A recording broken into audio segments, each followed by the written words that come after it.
Welcome back. We have a breaking update coming in of a shocking ragging incident that has been reported from a reputed school in Mysuru area. What has now been said that 3 students allegedly attacked a 13-year-old class 8 boy, the class leader, after he refused allegedly to obey their demands for money and a mobile phone. Now, what is being learned that the boy suffered a serious injury to his private parts, and following the complaint with the police, which has now registered FIR against the school management head and the teachers as well, and 3 students under several sections of the Juvenile Justice Act of 2015. Now, this is a case, what has now been said, that the victim student in this case, Neha, this is a shocking case of ragging incident that is being reported from a reputed school in Mysuru, where parents are also seeking strict action against the school management.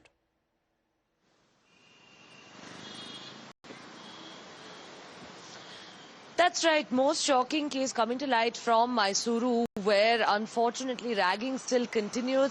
This reportedly at a private school here, where you had 3 students attacking a class 8 student, a 13-year-old boy, who was very grievously injured at his private parts after he reportedly refused to allow the other students to carry phones and money as well, to the classrooms. Remember, these are basic rules that are laid down in most private schools, where students aren't allowed to carry their phones unless, of course, there's some prior permission or, something of the sort for the same.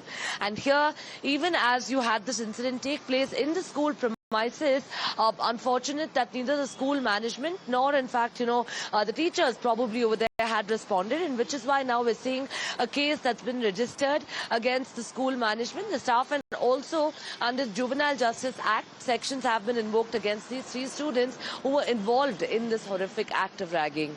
All right, with this horrifying act of ragging that has now been said, FIR that has also been registered against the school management and the teachers there, and the 3 students who are also said to be accused when it comes to harming and injuring the teenager in question, where there has been serious injuries reported to his private parts. Thank you very much for the moment, Neha, for getting connected.